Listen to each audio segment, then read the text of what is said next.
So today I want to show you a few unique features of the new VCO Lab from Venom that are especially exciting for all sorts of sound design applications, and I want to go over the basic functions first. So here I already have one sequenced by sleeps, and you can see that we have 4 wave shapes and we also have a mix section. So we can create complex shapes just by mixing the waveforms. So I will use the mix output, take the mix level, which is here all the way up. And now, for example, I can add a bit of the sine wave, right? We have level controls for each of the waves. Right, so now we have just a sine wave. And for each of the wave shapes, we have also various controls. We will look at the phase and offset later on, but we have also the shape. Let me zoom in a bit. Right, so we can wave shape this sine wave. You can see this on the scope. Right, and everything has also a CV input. So for example, I can use an LFO to modulate this wave shape. Right, to add some movement. Right, the same also with the other waves, so I can add some of the triangle. And also here we can wave shape it, so I will add also modulation to this. We have also a dedicated octave knob, right, so maybe I will take this an octave down. I can add a bit of the square wave. In this case, we have pulse width modulation. Right, so also to this I can add some movement.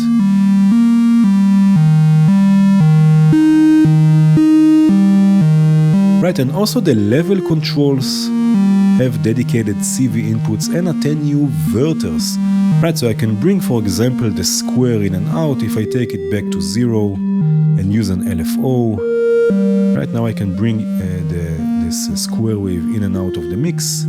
The same maybe also with the triangle.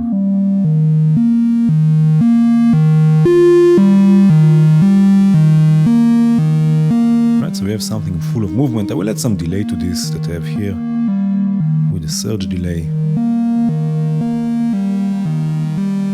Right, so just with these basic functions, we already get something full of movement and variation.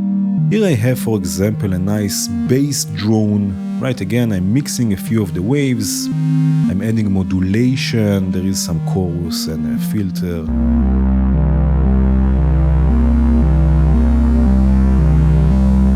Right, so again, we can get a nice complex wave shape with lots and lots of movement. And we have also another way we can shape the sound. Here I have another sequence with slips, right, and it will sound like this. And we have also wave shaping for the mix, right? We have the wave shaping for the 4 waveforms and also for the mix control. Now we have a few different modes for this, and you can see this here.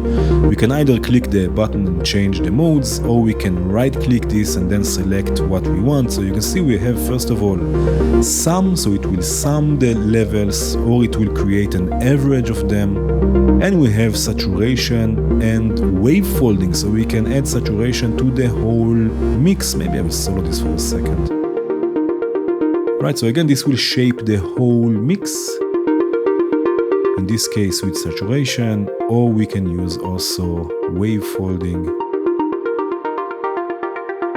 Right, I have here an envelope that I can use to do this for me. And of course with the dedicated attenuversion or attenuverter.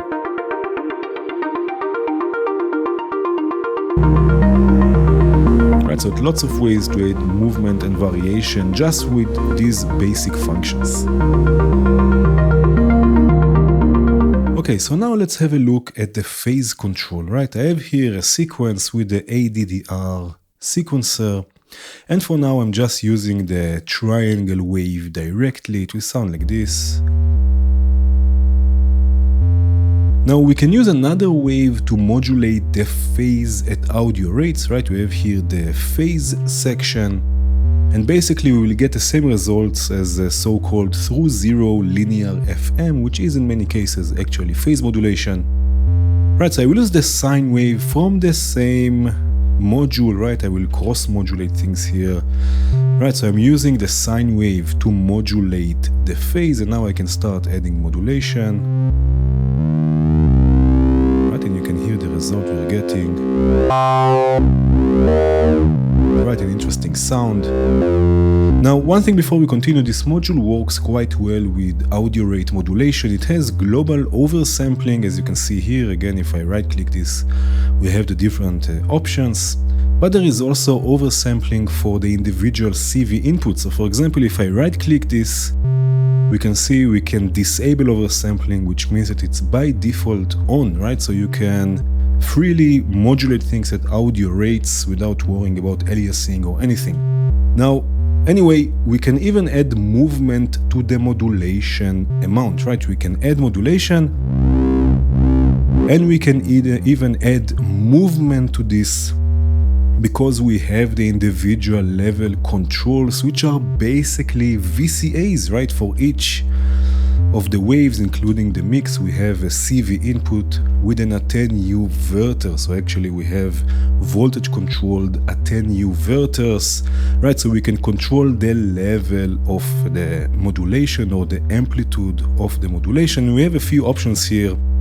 You can see we have this level assign. If I right click this, we can have the level control the level just on the mix output or on the individual outputs, for example here the sine output, or for both. In this case I will use it just for the sine, right? And you can see now we have no output because the level is all the way down.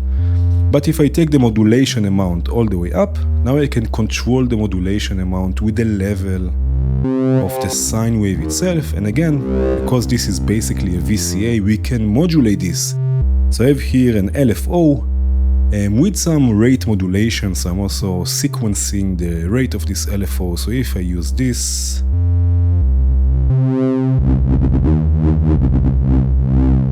right, so now we have phase modulation with control over the amplitude. You get this funny sound. I have here also some drums just for fun, the gate sequencer from Impromptu, sequencing a few modules from Doc B, drum modules.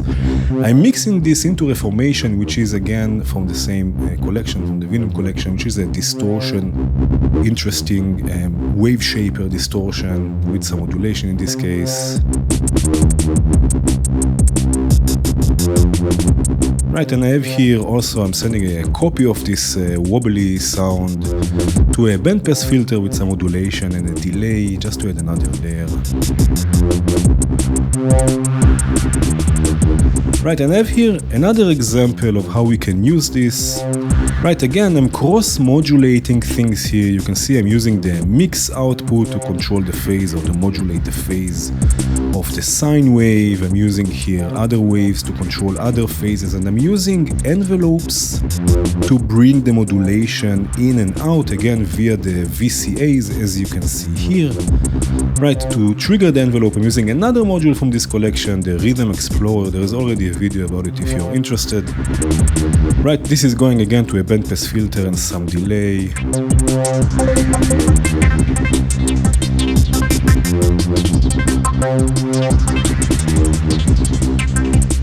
I want to quickly show you a few tips about the phase and level inputs. So the first one is about vibrato. So here I have a mix of a sine and a triangle. Right, and of course we can add global vibrato with the exponential FM input. So here I have an LFO. If I send this to the exponential FM, I already have it open a bit. Right, we have vibrato for all oscillators, but let's say that I want vibrato only for the triangle wave. For this I can use the phase input, right, and then I open the modulation. And now again, this is just for the triangle wave. If I turn it off, this is the sine, you can hear no vibrato. And with the triangle, we do get vibrato. So again, through the phase inputs here, you can add also something like vibrato. Right, and this can also be interesting for detuning oscillators. Right, here I have a square and a saw.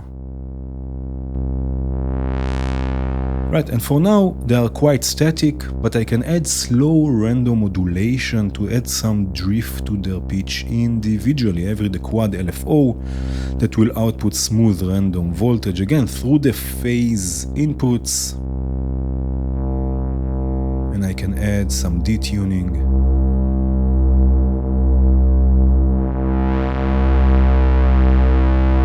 Right, so this will add some movement. They are a bit detuned from one another now.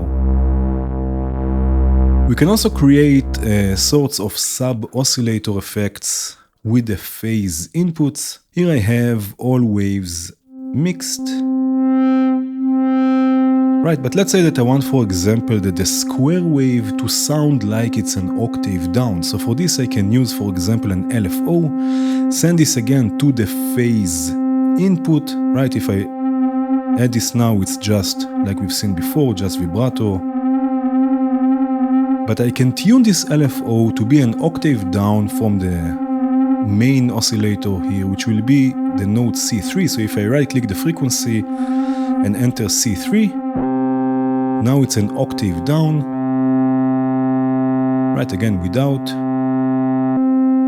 and with. Right, so we have now an octave down version, and this is again just a square wave. We can even have 2 octaves down, let's say with the source. So again, I right click the frequency of the LFO, enter in this case C2, which are 2 octaves down, and then this will go to the phase input.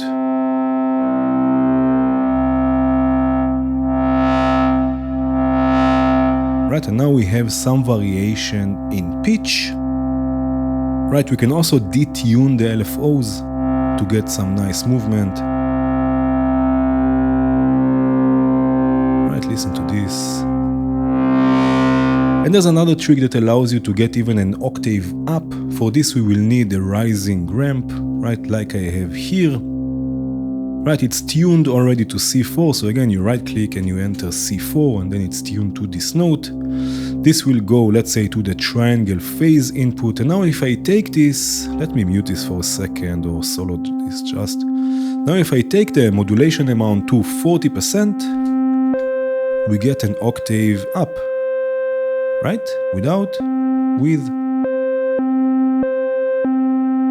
Right, so like this we have, let's do this one by one, 40%. Right, we have the sine wave, which is the original pitch. Then we have an octave down, 2 octaves down, and an octave up. Right, so like this, even though there are no dedicated tuning controls, we can still get a nice mix.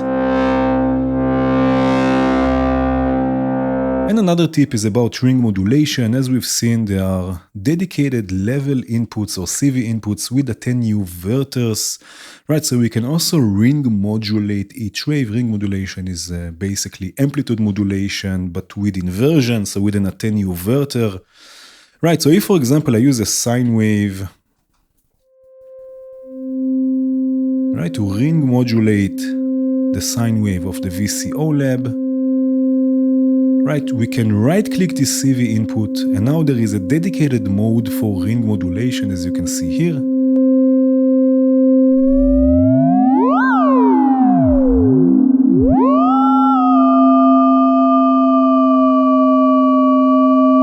Right, so we can also add ring modulation to each of the waves.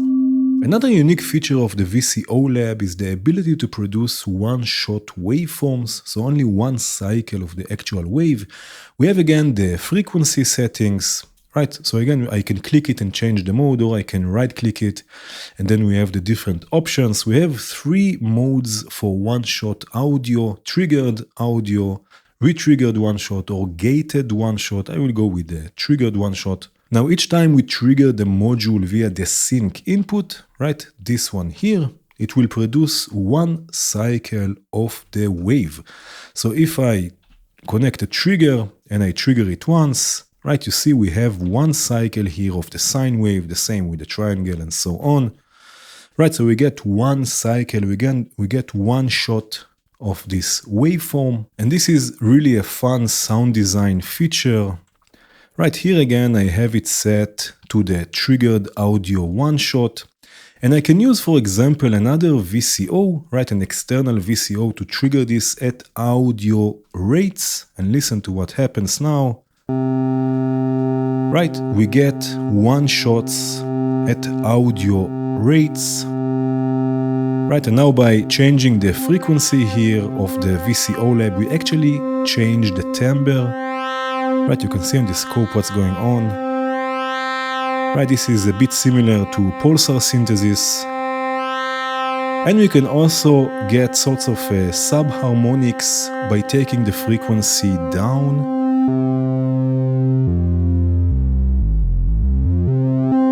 Right, which can also be quite interesting. And of course, by sequencing the syncing VCO, we can also sequence the pitch, right? So this VCO now will control the pitch. I have here the penta sequencer that I will use to sequence it. Right, and again with the frequency here of the VCO Lab, I can change the timbre, can also modulate this, right? I have here sample and hold. This can just go to the volt per octave. Right, listen to this. I have here also some delay. Again, I'm sending a copy of this voice to a bandpass filter and a delay.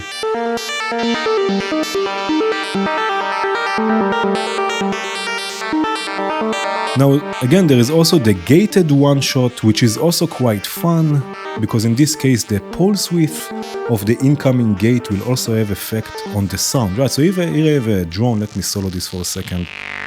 Right, I have the mix going again through a modulated bandpass filter, and I'm using again an external square wave, or pulse wave in this case, to trigger these one-shots at audio rates. And now again, because I'm in gated mode, right, gated audio one-shot, the pulse width of the gate, of the square of the pulse, will also have an effect. So have a look what happens here on the scope.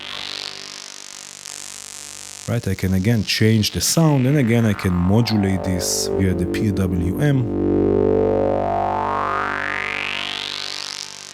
I have here another voice with the re-triggered mode, right? As we've seen, we have 3 modes. So this is now in the re-triggered mode, which will be a bit more stable because the VCO will always re-trigger. Again, let me solo this for a second. Listen to this sound, oh man. Right, again, I'm using a square wave, an external audio rate square wave to trigger this. All sorts of different modulations going on here. Listen to this sound, such a unique sound. This is going also through some chorus.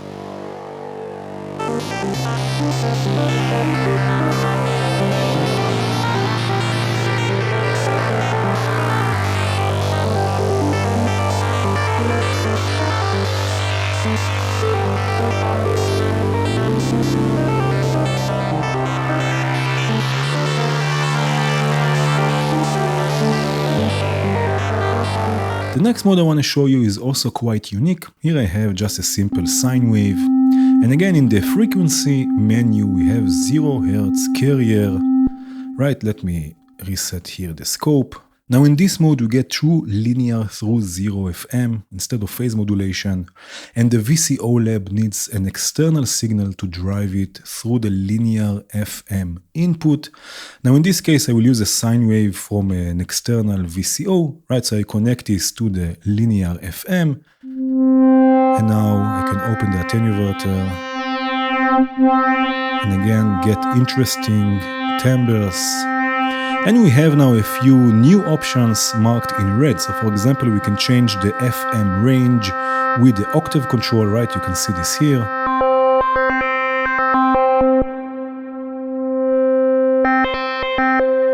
Right, we can also detune the VCO Lab a bit to add a movement with the bias control, in this case the frequency.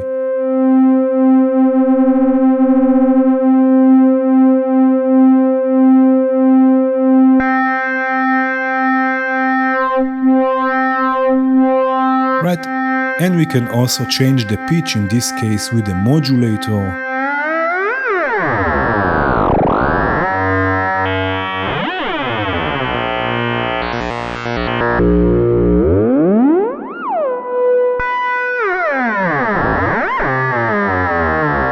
Right, I can do this for hours. So again, this is another interesting ways or an interesting way you can create new sounds.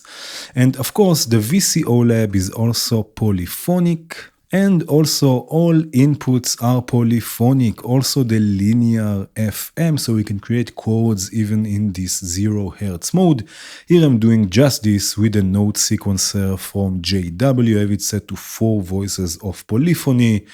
Right, and you can see I'm using again the VCV VCO, in this case polyphonically to modulate the linear FM, right, to scan through this VCO Lab, right, and I have all sorts of, again, polyphonic modulation, cross modulation from the oscillator itself. Right, so we can create all sorts of interesting timbres. Now, there is actually something I want to quickly mention. As you can see, I'm using the waves polyphonically to modulate things inside the module itself. Now, if I turn this to be again monophonic, so let's say through the sequencer, instead of 4 channels, I will have it monophonic. You can see the modulation and the voice itself are still polyphonic because again, all the inputs are polyphonic. But if you want to reset this, you have here the reset poly, which is exactly for this. You just click it once and then everything turns to be monophonic. But again, in this case, we want 4 voices of polyphony. We want chords.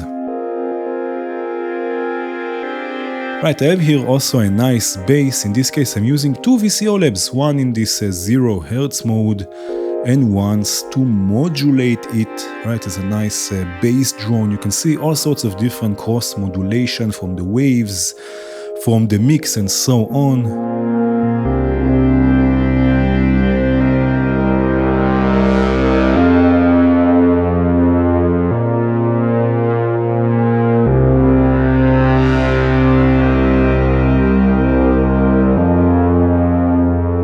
I want to quickly show you another fun thing you can try when in 0 Hz mode, and that's phase distortion, basically using an external so-called phasor signal to scan through the phase of the oscillator, and by distorting the shape of the phasor you get all sorts of interesting waveforms. Here I have the VCO Lab already in 0 Hz mode, so you can see it's not running. And I have the phasor generator from Hattrick CV. So if I use this, you can see this here, the green trace here on the scope. If I use this signal to scan through the phase of the sine wave, right, we get a sort of a sine wave, right, like we did before. But now I can change the shape of this phasor signal and by that change also the sine wave. Right, I have here the phasor shaper with all sorts of different modes. So for example, this will be curve. Right, by distorting the phasor, we distort also the sine wave. We have also split, for example. Or we have also triangle. Listen to this.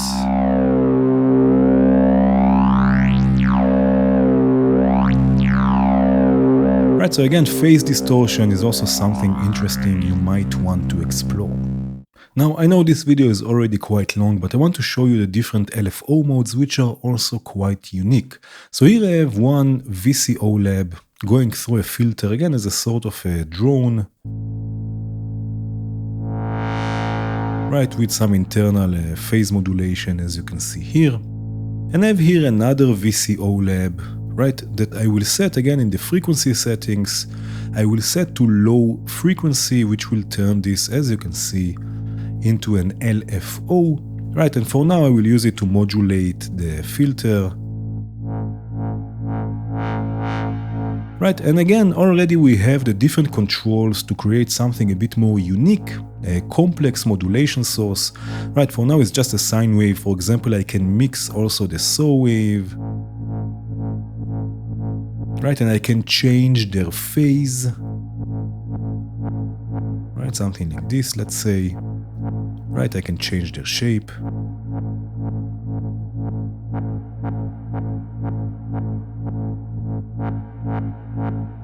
Right, and again create a unique modulation source.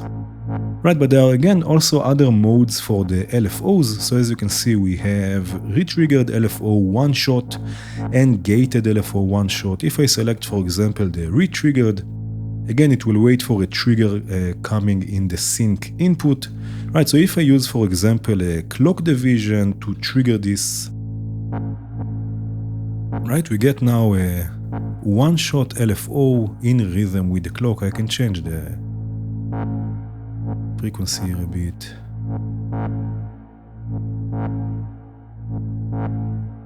Right, so we get something a bit more rhythmic.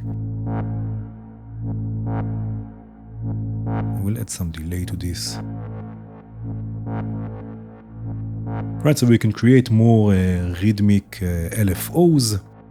Here I have some chords with slips in polyphony mode, again sequencing the VCO Lab as a polyphonic voice. I have all sorts of different polyphonic modulation here.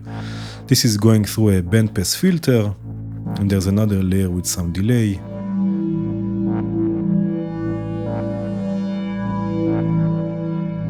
And I have here another sound here, some textures, with another module from this collection, the Benjolin oscillator. Right, I'm using this more for textures. It's pinging a bandpass filter.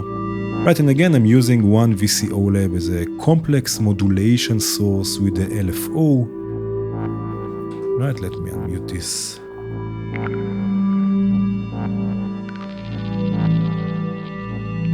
Right, so again, you can use the VCO Lab not just as a sound source, but also as a complex modulation source.